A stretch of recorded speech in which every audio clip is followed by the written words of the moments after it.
Have you ever had to deal with discrimination for one thing that you could not change about yourself? This is my story with Airbnb.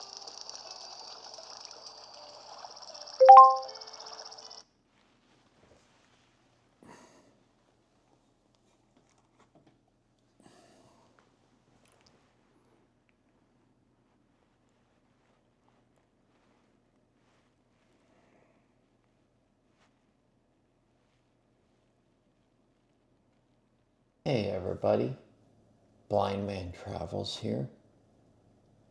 Thanks for taking the time to sit down with me. This isn't going to be a fun video like some of the other videos that I've posted recently because I am going to be discussing a serious topic.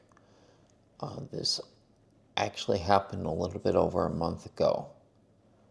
I was in Albuquerque for a couple of weeks, as some of my friends in the area will attest.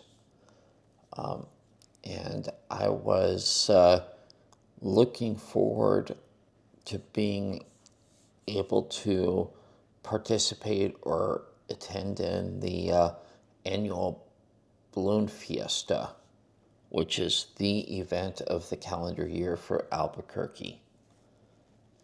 However, I did get rejected by my Airbnb host because I am legally blind, or not the host, it was a prospective host because I submitted a request. I've got screenshots of it. I've taken the effort to redact the profile information for the host just because I do not condone going after anyone or their business just because of what they do. I would prefer to have this be an educational opportunity. And I fully disclosed in my first message to the Airbnb host that I am legally blind. I've never tried to lie or make bones about that. I have never told anybody that I was totally blind. I am legally blind. So if you are new to this channel and are just stumbling onto this video, the best way to describe that is my visual lack is because of a condition in the optic nerves. So out of my right eye, for example, I can see 2200. In my left eye, I can see pretty much nil. So the best way to describe 2200 is if you and I are walking down the street together, and you're going to tell me that there's a tree, and you're seeing it 200 feet, I probably won't see it at the same detail that you saw it 200 feet ago until we get up to 20 feet away from that tree. And by that time, your eye has processed more detail about that tree. So it is limiting in certain aspects of my life. I'll give you that. For example, I do not drive, but that does not prevent me from doing what I want to do. For example, traveling freely. That's what I've been working on right now. Is I'm on a challenge to visit 12 cities in 12 months and spend time at each of those cities, getting to know the cities, or at least getting to know some things to do in each city, and getting some time to experience the culinary aspects of those cities and the regional cuisines. So that's what I've been doing, and that's what I enjoy to do when I travel. I like to go taste the local food. When I went to Japan, I really enjoyed going to find uh, obviously Japanese convenience stores, but I enjoyed finding little mom and pop restaurants as well. When I was in France several years ago, I enjoyed the food there. I am a foodie for all other purposes, as opposed, and also being a history buff. I was a history major in college. I never finished the undergraduate, but I do have a serious interest in history. And I've been several places around the world. I've been to London, Paris, been to Germany, Italy, and been to Japan, been to Singapore, been to Japan twice, as a matter of fact, because I loved it so much there.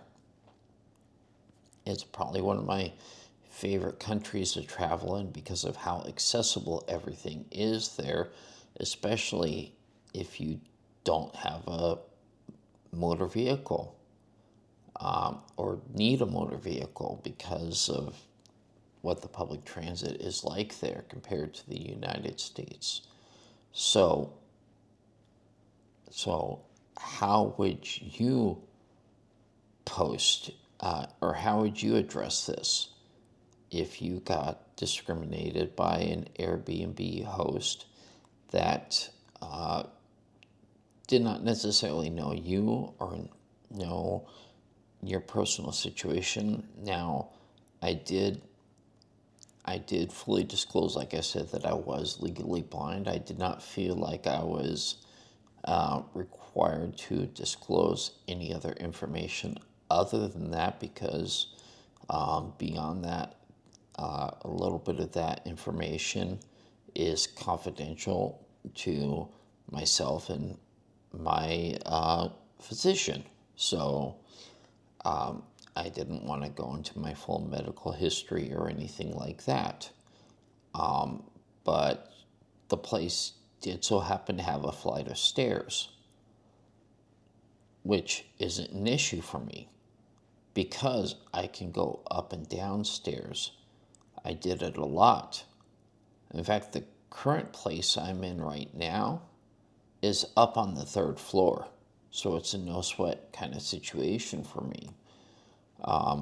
Now, when I went to Japan, and you'll see that in some of the footage here, I had to go down quite a few stairs in order to get onto the some of the public transit lines in Tokyo or in Osaka.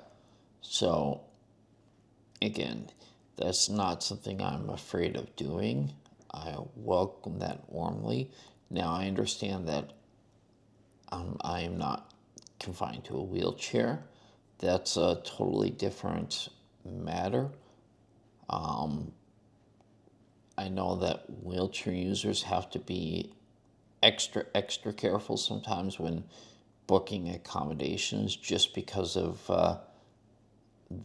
those facts alone. But stairs are not, nor have they ever been, an issue for me at all.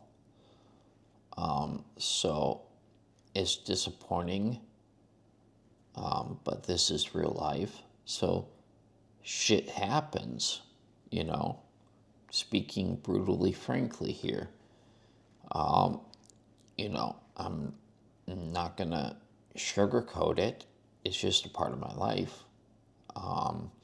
It's not something that I cannot get over, because obviously I did get over it, but that's why I decided to proceed on instead of extending my stay, which I really wanted to do again for the balloon fiesta.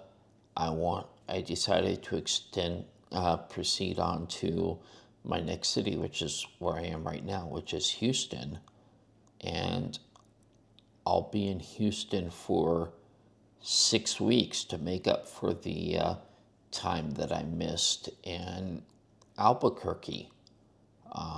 So then I will move on to my next city after that. But I want to get your input. How would you guys address this if this was your disability?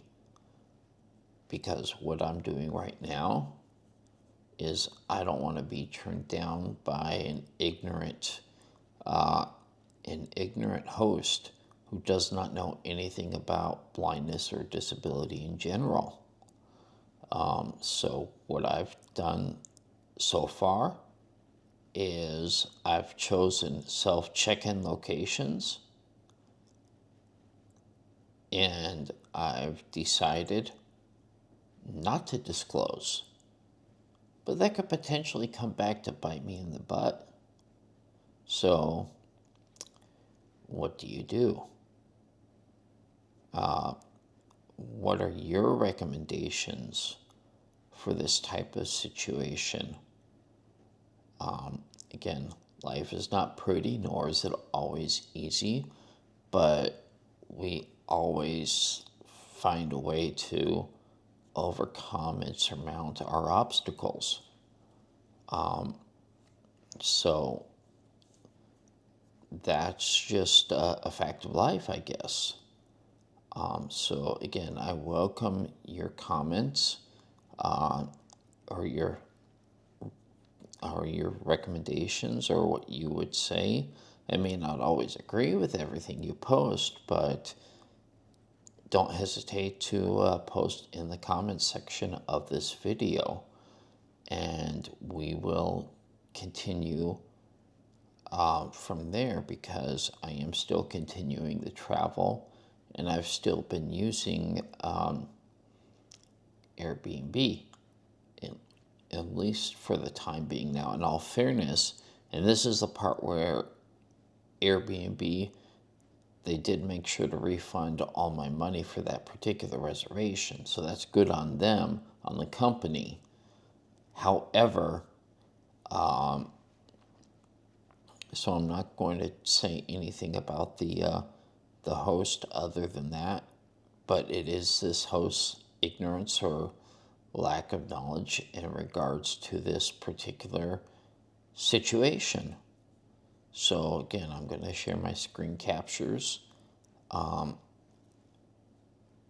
this particular situation, so you can see what the conversation looked like, because it was pretty much an immediate refusal as soon as he read my request. Pretty much, nope, you're declined.